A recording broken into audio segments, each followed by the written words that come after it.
রাষ্ট্রনায়ক, বিশ্ব ইসলামী আন্দোলনের অন্যতম নেতা, মানবিক নেতা, আমির জামাত ডক্টর শফিকুর রহমানের বক্তব্য আমরা এখন শুনবো ইনশাআল্লাহ। আমরা আগামীর প্রধানমন্ত্রী বাংলাদেশের রাষ্ট্রনায়কের কাছে লক্ষ্মীপুরের কয়েকটা দাবি আমি উত্থাপন করতে চাই। আপনারা কি লক্ষ্মীপুরে বিশ্ববিদ্যালয় দেখতে চান? মেডিকেল কলেজ দেখতে চান? রেল লাইন যুক্ত দেখতে চান? নৌবন্দর দেখতে চান? আপনারা বিজ্ঞান প্রযুক্তি বিশ্ববিদ্যালয় দেখতে চান? ক্যান্সার হসপিটাল দেখতে চান? আপনারা কি লক্ষ্মীপুরকে সন্ত্রাস মুক্ত দেখতে চান? মাদক মুক্ত দেখতে চান? আপনারা এই লক্ষ্মীপুরকে প্রতিবাদ মুক্ত দেখতে চান? তাহলে এই জনসমুদ্র প্রমাণ করে আগামী দিনে এই চারটি আসন আগামী দিনের প্রধানমন্ত্রী ডক্টর শফিকুর রহমানকে উপহার দেওয়ার জন্য প্রস্তুত আছেন। এখন আমাদের সামনে বক্তব্য রাখবেন আজকের এই জনসমুদ্র নির্বাচনের জনসভার সম্মানিত প্রধান অতিথি, মানবিক বাংলাদেশের অন্যতম নেতৃত্ব, বাংলাদেশের মানুষের আস্থার আকাঙ্ক্ষার প্রতীক, বিশ্ব ইসলামী আন্দোলনের অন্যতম নেতা, জুলাই আন্দোলনের অন্যতম প্রাণ পুরুষ, আমির জামাত ডক্টর শফিকুর রহমান। নারায়ে তাকবীর! নারায়ে তাকবীর! আমির জামাতের আগমন লক্ষ্মীপুরের পক্ষ থেকে লাল গোলাপ শুভেচ্ছা। এখন আমির জামাত বক্তব্য রাখবেন।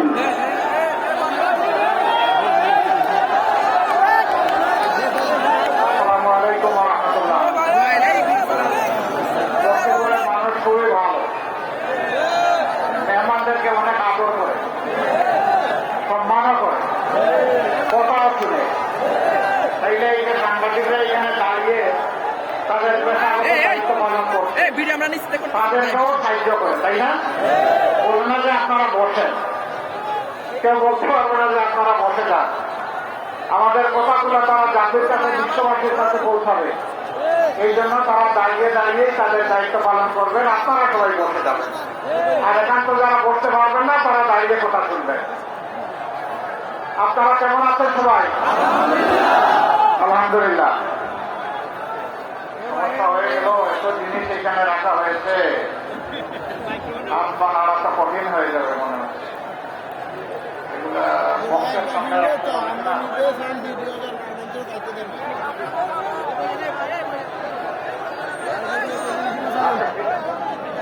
আমি আর হাত দেব না। প্রিয় লক্ষ্যের বাসী, আপনারা সবাই ভালো আছেন? আপনাদের সাথে আজকে কিছু কথাবার্তা বলবো, আমি বলবো, আপনারা জবাব দেবেন ইনশাআল্লাহ। আসন্ন নির্বাচনকে সামনে রেখে গণভোট এবং জাতীয় নির্বাচন ইনশাআল্লাহ আগামী মাসের 12 তারিখ অনুষ্ঠিত হবে। এই নির্বাচনের লক্ষ্মীপুরের 4টি আসন থেকে 11 দলীয় নির্বাচনী ঐক্য, আমরা যেটাকে বলছি ঐক্যবদ্ধ বাংলাদেশ, এই ঐক্যবদ্ধ বাংলাদেশের পক্ষ থেকে 4 জন প্রার্থী মনোনীত করা হয়েছে। 3টি আসনে দাঁড়িপাল্লা, 1টি আসনে পাসলাগড়ি। প্রিয় লক্ষ্মীপুরবাসী, এটি এমন একটি ময়দান, যে ময়দান শহীদের রক্তে ভেজা। এই ময়দানের সবগুলা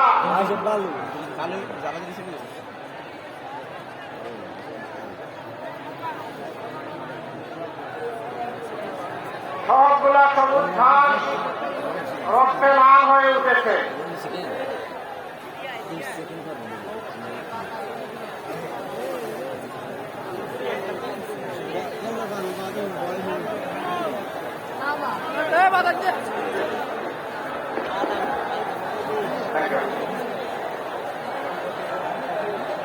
এক সময় লক্ষ্মীপুরে সবুজ ঘাস সব লাল হয়ে গিয়েছিল শহীদের রক্তে।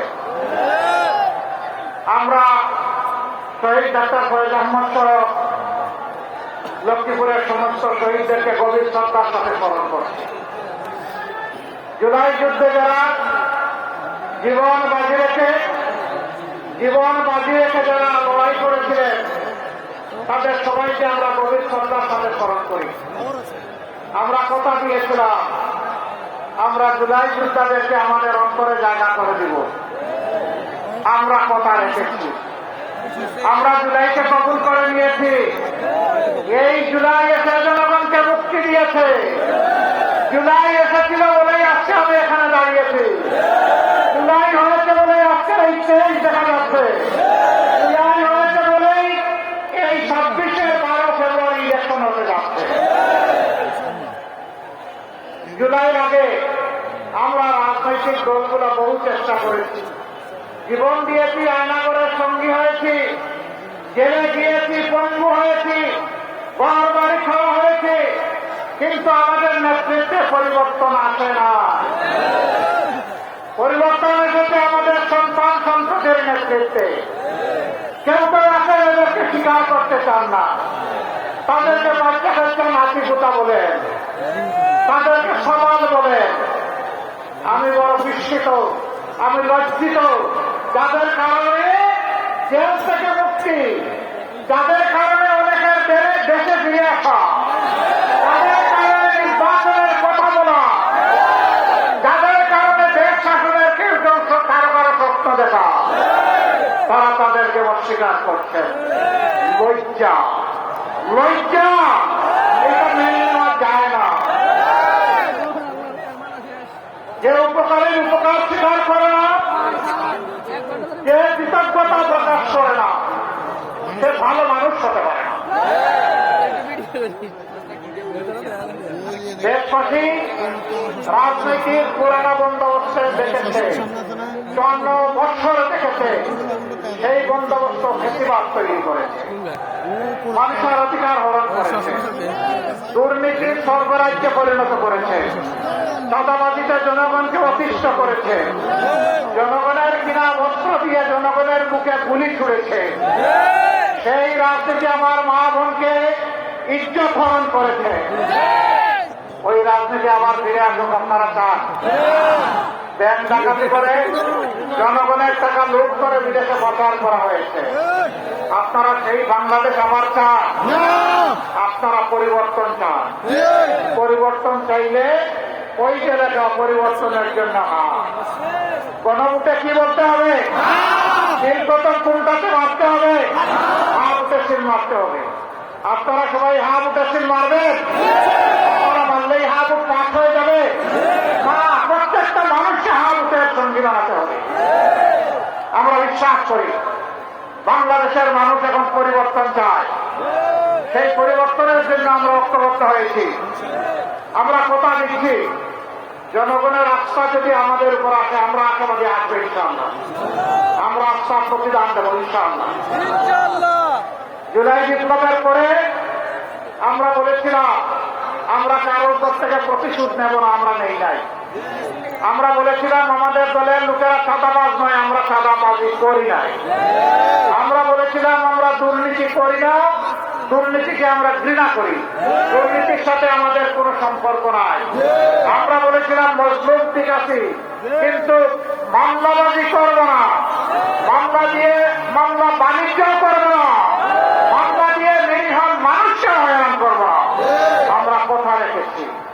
আমরা এবার কথা দিচ্ছি জনগণ যদি তাদের পবিত্র মূল্যবান ভোট দিয়ে এই জোটকে, এই ঐক্যকে নির্বাচিত করে আমরা কথা রাখবো ইনশাআল্লাহ। আমরা কি রাখবো? প্রথমত আমরা জাতিকে আর বিভক্ত হতে দেব না। আমরা পুরানা কাসুন্দি নিয়ে কামড়া কামড়ি করব না। আমরা পিছনের দিকে দৌড়াবো না। আমরা যুবকদের স্বপ্নের অগ্রগামী বাংলাদেশ দেখতে চাই। যুবকরা, আমরা তোমাদের হাতে বেকার ভাতা তুলে দেব না।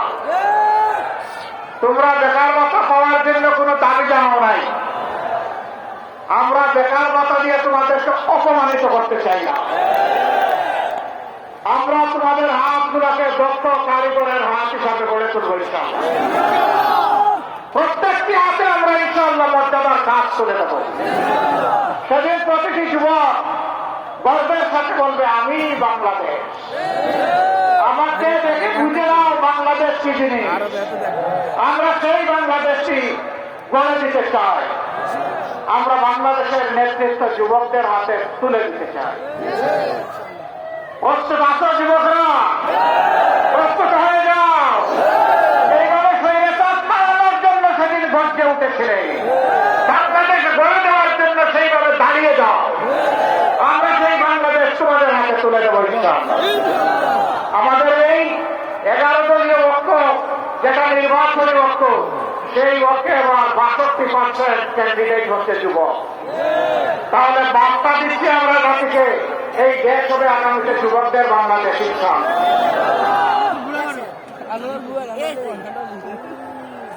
এলাকাবাসী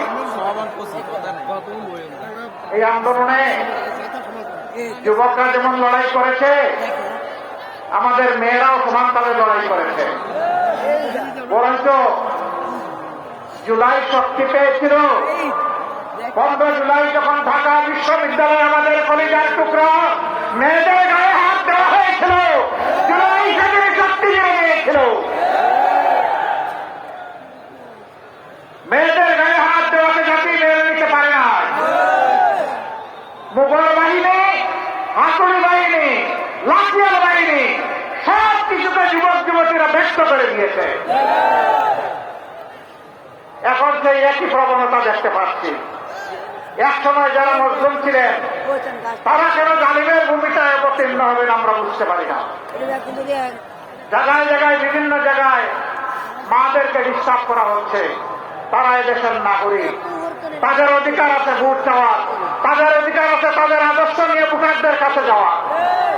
আপনি আপনার আদর্শ নিয়ে যান, আপনি চান, আমরা বাধা দেব না। আপনারা একদিকে বলছেন মায়েদের হাতে আপনারা দিবেন ফ্যামিলি কার্ড, আরেকদিকে সেই মায়ের গায়েই দিচ্ছেন আপনারা হাত। আপনারা মাদেরকে কিভাবে দেখবেন এখনই বোঝা যাচ্ছে। মর্নিং চলতা ডে, সকালের সূর্য দেখে বোঝা যায় সারাদিন কেমন যাবে। ভোটের আগের আলোর থেকে বোঝা যায় কেউ নির্বাচিত হলে আগামীটা কেমন হবে। মনে রাখবেন, সেদিন যেমন ঢাকা বিশ্ববিদ্যালয়ে আমাদের মেয়েদের গায়ে হাত দেওয়াকে জাতি ক্ষমা করে নাই, গর্জে উঠেছিল, ফুসে উঠেছিল। আজকেও মেয়েদের গায়ে হাত দিচ্ছেন, নিজেদের কবর রচনা করবেন। আমরা অনুরোধ করব, মেয়েদের গায়ে হাত দিবেন না, মেয়েদেরকে অপমান করবেন না, কারণ আপনারও মা আছে। আপনার মাকে সম্মান করুন, তাহলে আপনি সারা দেশের মাদেরকে সম্মান করতে পারবেন। আর যে নিজের মাকে সম্মান করতে জানে না, এদেশের একজন নারীও তার কাছ থেকে সম্মান আশা করে না। আপনারা দেখেছেন মাথা গরম হওয়ার কারণ আছে। এখন নারীরা তাদের নিরাপত্তার জন্য এই যুগকে দাড়িপাল্লা মার্কাকে তারা বেছে নিতে চায়। একজন তরুণী তার পছন্দের পোশাক পরে তিনি বের হয়েছেন। একজন সাংবাদিক মাঝে মধ্যে ওই যে রিয়াকশন নেই, ভোট দিবেন কারে, তো তারা জিজ্ঞেস করেছে আগামীতে রাষ্ট্র ক্ষমতায় কাকে দেখতে চান। তিনি বলেছেন জামাত। কেন? বলে যে জামাত আসলে দেশটা ঠিক হবে। আপনার এই পোশাকটা আপনি পড়তে পারবেন না, তো পড়বো না।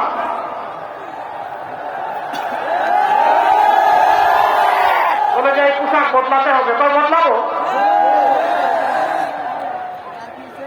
এরপরে জিজ্ঞেস করেছে জামাতের কোন জিনিসটা আপনার ভালো লাগে, পছন্দ করে। ওই জামা পুরাটাই আমার ভালো লাগে। এগুলো দেখার পরে মাথা ঠিক থাকবে? ঠিক রাখতে হবে। যদি গণতন্ত্রে বিশ্বাস করে থাকেন তাহলে অন্যের মতামতকে প্রাধান্য অবশ্যই দিতে হবে। আমরা মাদেরকে বলবো, আপনার যাকে পছন্দ আপনি তাকে ভোট দিবেন, কিন্তু কোন জালিম যদি আপনার দিকে চোখ তুলে তাকায় সাথে সাথে বলবেন 12 তারিখ আমি যাবো, তুমি পারলে ঠেকাইও। যে মায়েরা শরীফ উসমান হাজির মতো সন্তান জন্ম দেয়, আবরার বাদের মতো সন্তান জন্ম দেয়, আবু সাইদের মতো সন্তান জন্ম দেয়, সেই মায়েরা আল্লাহ তাআলা কাউকে পাত্তাই দেয় না।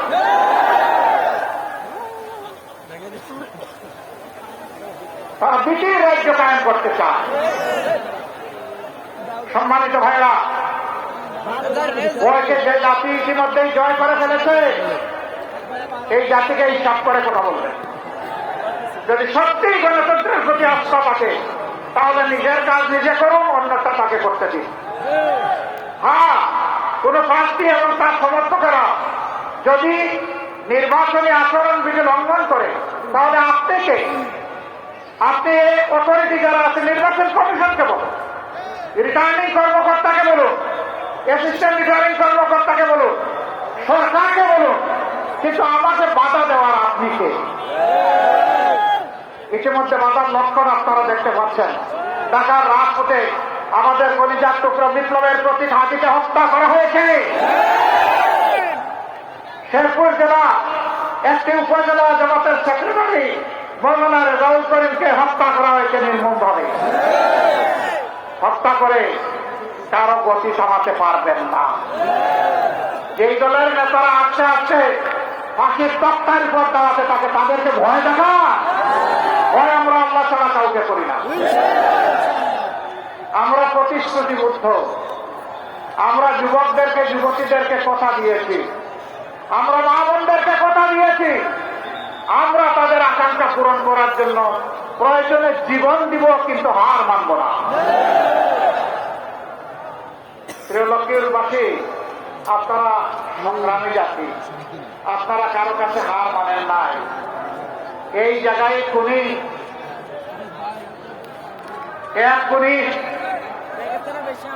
আমার লজ্জা হয় তার কথা বলতে, জেলে তার সাথে আমার একবার দেখা হয়েছিল, এরপরে আমি দেখা করতে চাইনি।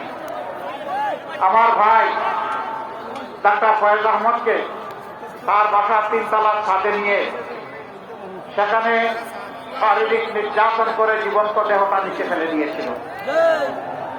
তিনি কার ক্ষতি করেছিলেন? তিনি তো গরিবের বন্ধু ছিলেন, তিনি তো গরিবের ডাক্তার ছিলেন, তিনি তো অসহায় মানুষের অভিভাবক ছিলেন। তারপরে এই অত্যাচার, এটা শুধু লক্ষ্মীপুরে নয়, সারা দেশে হবে। আপনার গরিবের না আসতে দিব না। দেশবাসী এখন একাত্তর, চারিদিকে এখন জোয়ার শুরু হয়েছে মুক্তির পক্ষে, 13 তারিখ থেকে নতুন বাংলাদেশ দেখার পক্ষে। মহান আল্লাহ দরবারে আমরা কাতর কণ্ঠে আরোপ করি, হে আল্লাহ, তুমি সেই বাংলাদেশটা আমাদেরকে দান করো। লক্ষ্মীপুর অনন্য একটা দিক থেকে, এই লক্ষ্মীপুরে বহু বড় বড় খ্যাতনামা জাতির বিশিষ্টরা আবার আবিরদের জন্ম হয়েছে এই লক্ষ্মীপুরে।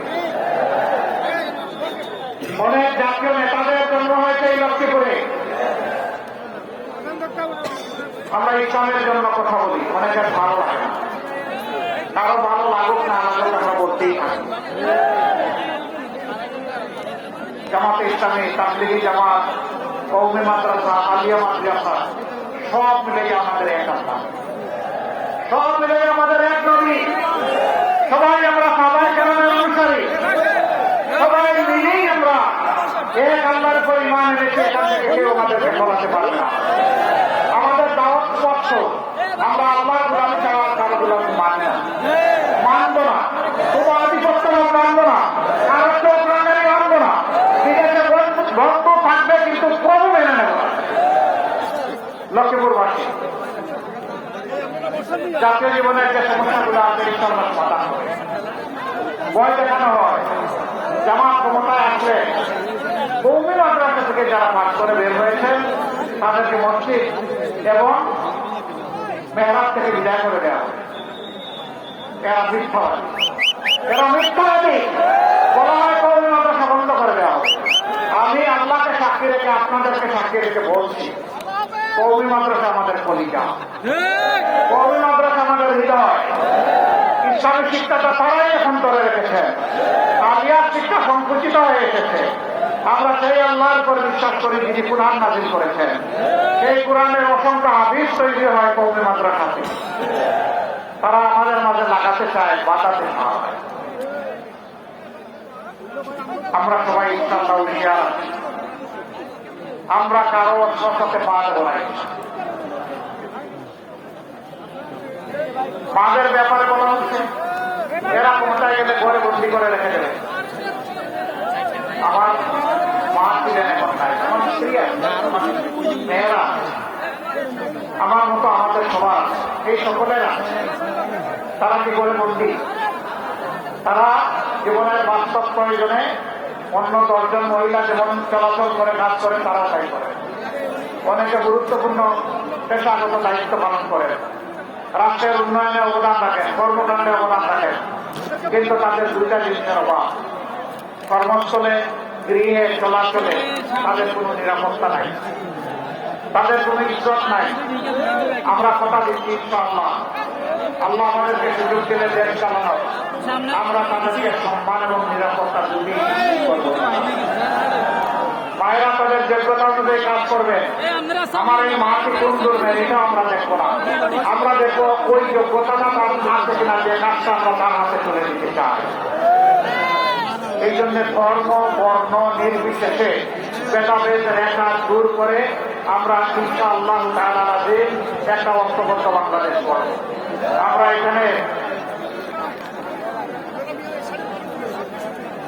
আমরা এখানে কোনো ব্যবসম করবো না। এক ভাই টিপ দিয়েছেন লক্ষ্মীপুরে ধর্মীয় ব্যাপারে কথা বলার সমস্যা। কে বললো আপনার? নবী করিম সাল্লাল্লাহু আলাইহি ওয়াসাল্লাম কি বলছেন?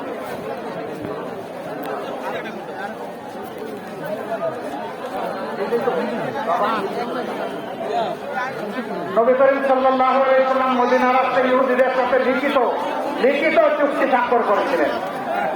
তাদের নাগরিকত্ব শুধু মেনে নেননি, তাদের সম্মানের আসনে অধিষ্ঠিত করেছিলেন। যতদিন পর্যন্ত এই চুক্তি তারা মেনে চলেছে তারা সম্মান লাভ করেছে।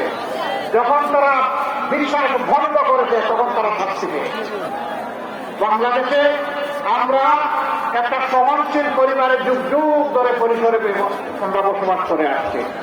মাঝে মাঝে ভূকম পেশা এসে আমাদের বাগানের ফুল এলোমেলো করে দিতে চায়। আমরা কথা দিচ্ছি সকল ধর্মের বর্ণের মানুষকে আমরা বুকে নিয়েই চলবো ইনশাআল্লাহ। কাউকে আমরা ছেড়ে দেব না। তোমার যথাযথ মর্যাদা নিশ্চিত করা হবে। সকল ধর্মের ধর্মীয় অনুষ্ঠান পালন করার জন্য নিরাপদ করা হবে। কেউ এখানে হাত দেওয়া চোখ করে দেখানোর সুযোগ পাবে না। মুসলমানরা মুসলমানদের উপাসনা করবে, অন্য ধর্মের লোকেরা তাদের উপাসনা করবে। তাদের উপাসনায় বাধা দেওয়ার এখতিয়ার কারণে আমরা অতীতে যা হয়েছে এই কাজ যারা করেছে তাদের কোনো বিচার হয় নাই। আমরা কথা দিচ্ছি এদেরকে বিচারের আওতায় আনা হবে। দোষটা হয়েছে আমাদের উপর। এরা চুরাই করতেন, অন্ধকার গলির নায়ক, নিজেরা অপকর্ম করে আমাদের ঘাড়ে দিয়েছে। আল্লাহ তাআলাকে সাক্ষী রেখে বলতে চাই আমরা নির্দোষ। আমরা এই অপকর্মের সাথে কখনো জড়িত ছিলাম না। আমরা তাদেরকে খুঁজে বের করে যারা ক্ষতিগ্রস্ত হয়েছে তাদের মুখ থেকেই তাদেরকে ডকুমেন্টেড করে বিচারের মুখোমুখি করবো ইনশাআল্লাহ। তখন আর কেউ এই দুঃসাহস দেখাবে না কোন ধর্মীয় সম্প্রদায়ের উপর জুলুম করা। সম্মানিত ভাইরা, এই লক্ষ্মীপুরের অনেক সমস্যা দাবি দেওয়া চমৎকার ভাবে আপনাদের প্রিয় মানুষ লক্ষ্মীপুর সদর থেকে যিনি এই জাতিকে নেতৃত্ব দেবেন, লক্ষ্মীপুরবাসীকে নেতৃত্ব দেবেন, তিনি বলে গিয়েছেন দাবি সবগুলা সংগত। আরেকটা দাবি তিনি করেন নাই, সেটা আমি যোগ করে দিই। এশিয়ার বৃহত্তম মৎস্য প্রজনন কেন্দ্র ছিল এই লক্ষ্মীপুরে। দুর্নীতি করে এটাকে হত্যা করা হয়েছে। এটাকে জীবন দিব ইনশাআল্লাহ। আপনি যে দাবিগুলা করেছেন সব সংগত, একটা একটা করে ইনশাআল্লাহ সব পূরণ হবে। তবে আপনাদের সাথে বসেই আমরা ঠিক করব কোন দাবিটা আগে পূরণ হওয়া উচিত। আপনারা বলবেন সেটাই হবে। আপনাদের ভোটের পাই পাই হিসাব আপনাদের কাছে তুলে ধরা হবে। নদীর বাঁধ নির্মাণ সম্পর্কে বলা হয়েছে বাজেট আসে পেটের ভিতরে চলে যায়, নদীর পারে যায় না। আমরা নদীর পারে সেই বাজেট নিয়ে যাবো ইনশাআল্লাহ। পেটের ভিতরে অভাবে ঢুকতে পারবে না। হ্যাঁ, ঢুকতে যারা সেখানে কাজ করবে সেই সমস্ত কর্মচারী কর্মকর্তারা তাদের ন্যায্য পাওনা পাবে। কেউ চুরি করতে পারবে না। প্রতিটা রাষ্ট্রের সম্পদ চুরি করে বিদেশে যারা পাচার করেছে, আমরা কথা দিচ্ছি আল্লাহ আমাদেরকে দায়িত্ব দিলে আপনাদের বুঝে ওদের পেটের ভিতরে হাত ঢুকিয়ে বের করে আনবে। এই অর্থ এনে রাষ্ট্রীয় কোষাগারে যোগ করা হবে। ন্যায্যতার ভিত্তিতে বাংলাদেশে উন্নয়ন করা হবে ইনশাআল্লাহ। কারো প্রতি কোনো বৈষম্য করা হবে না। প্রধানমন্ত্রীর বাড়ি কোথাও ওটা দেখা যাবে না, বরঞ্চ কোন এলাকা সবচেয়ে বেশি বঞ্চিত সেইটাই আগে চিহ্নিত করা হবে ইনশাআল্লাহ। বিচারের ব্যাপারে আমাদের কথা সাফ। আমরা সমাজে ন্যায় বিচার কায়েম করতে চাই। শিশু থেকে আবার বৃদ্ধ বনিতা সকল ধর্ম বর্ণ মানুষের জন্য একই বিচার। একজন সাধারণ মানুষ যে অপরাধ করলে তাকে বিচারের মুখোমুখি করে শাস্তি দেওয়া হবে, একই অপরাধ দেশের প্রধানমন্ত্রী কিংবা রাষ্ট্রপতি যদি করেন তাদেরকে ছাড় দিয়ে বিচার কথা বলবে না। একই বিচার তাদের জন্য আরোপ করা হবে। কোন দায় মুক্তি নাই, কোন ইম্পিউনিটি নাই। অপরাধ অপরাধী, যিনি অপরাধ করেছেন শাস্তি তাকে পেতেই হবে। এগুলা যারা ভয় করে তারা জনগণের এই উত্তাল সমুদ্রকেও ভয় করে। আজকে শুধু লক্ষ্মীপুরে না, সারা বাংলাদেশে ন্যায় ইনসাফের পক্ষে গণজোয়ার সৃষ্টি হয়েছে। ইনশাআল্লাহ ভোটের পরে 12 তারিখ 11 দলের যার যেখানে দেওয়া হচ্ছে সেইটাকে জয়ী করার মাধ্যমে জনগণের সরকার কায়েম হবে ইনশাআল্লাহ। আমরা বলেছি আমরা জামাতে ইসলামের সরকার কায়েম করব না। আমরা বলেছি আমরা জামাতে ইসলামের বিজয় চাই না। আমরা বলেছি জনগণের সরকার কায়েম করতে চাই। আমরা বলেছি 18 কোটি মানুষের বিজয় চাই। সেই বিজয় আমরা নিশ্চিত করতে চাই মহান আল্লাহ তাআলার সাহায্যে বিইজনিল্লাহ। প্রিয় লক্ষ্মীপুরবাসী, আজকে যে কথাগুলো আপনাদের এখানে বলে গেলাম এটা আপনাদের কাছে আমারও। আমাদের সালাম নিয়ে ঘরে ঘরে ছড়িয়ে পড়ুন। আমাদের ভাই বাবা সবাইকে উদ্বুদ্ধ করুন। আমাদের মা বোনদেরকে উৎসাহিত করুন। তাদেরকে বলুন আপনাদের জন্য আমাদের লড়াই শুরু হয়েছে, এটা শেষ হবার নয়। আপনাদের মর্যাদা যেদিন প্রতিষ্ঠিত হবে সেদিন ফুল স্টপ, সেদিন থামবো, এর আগে আমরা থামবো না। আমি বিশ্বাস করি লক্ষ্মীপুরবাসী এবারকার নির্বাচনে একটি ইতিহাস রচনা করবে।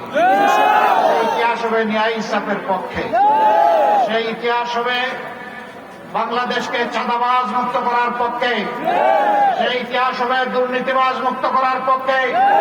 সেই ইতিহাস হবে অর্থনৈতিক মুক্তির পক্ষে। সেই ইতিহাস হবে বেকারত্বের বিরুদ্ধে। ইনশাআল্লাহ সেই বাংলাদেশ করার জন্য আমি আপনাদের সবাইকে আহ্বান জানাচ্ছি। এবার 4টি আসনের প্রার্থীদেরকে সামনে এনে তাদের হাতে আপনাদের প্রতীক, জনগণের প্রতীক আমি তুলে দিচ্ছি।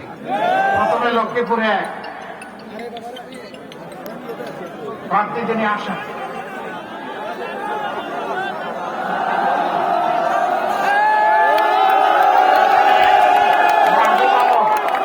এনসিপির নেতা মাহবুব আলম আমাদের সকলের প্রার্থী। এই প্রতীকটা কি? আবার বলেন কি প্রতীক আছে? প্রতীক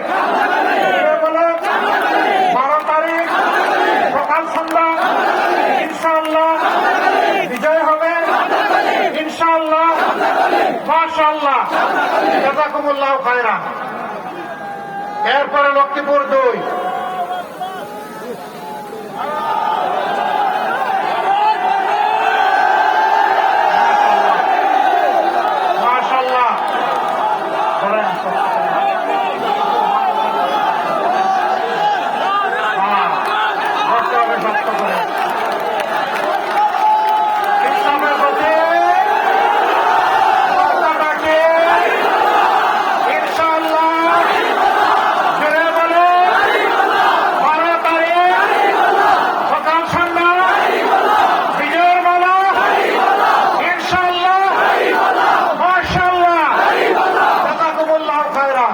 বিজয় নিয়ে করে ফিরবেন ইনশাআল্লাহ। লক্ষ্মীপুর 3।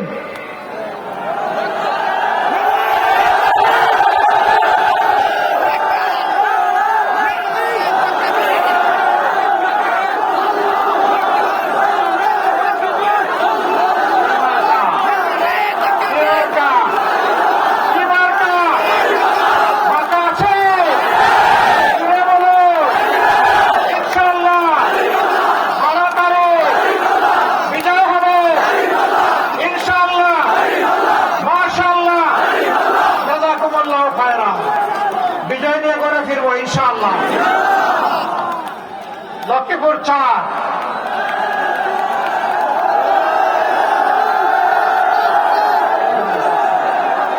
মাশাআল্লাহ, হাফিজুল্লাহ, মাশাআল্লাহ, মাশাআল্লাহ। মার্কাকে আরো জোরে 12 তারিখ ইনশাআল্লাহ বিজয় হবে। মাশাআল্লাহ, জাযাকুমুল্লাহু খায়রান। আসুন মহান আল্লাহর নামে ধ্বনি দিয়ে বিজয় নেই। লিল্লাহি তাকবীর, লিল্লাহি তাকবীর। ইনকিলাব, ইনকিলাব,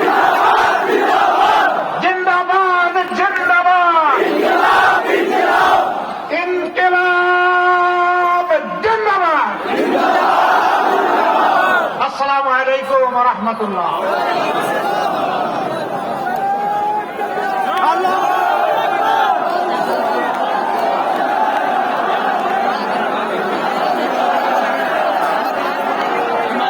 সংগ্রামী বন্ধুগণ, আমরা অত্যন্ত আনন্দের সাথে আজকের এই সমাবেশ সমাপ্ত করতে পেরেছি বলে মহান আল্লাহর শুকরিয়া আদায় করছি।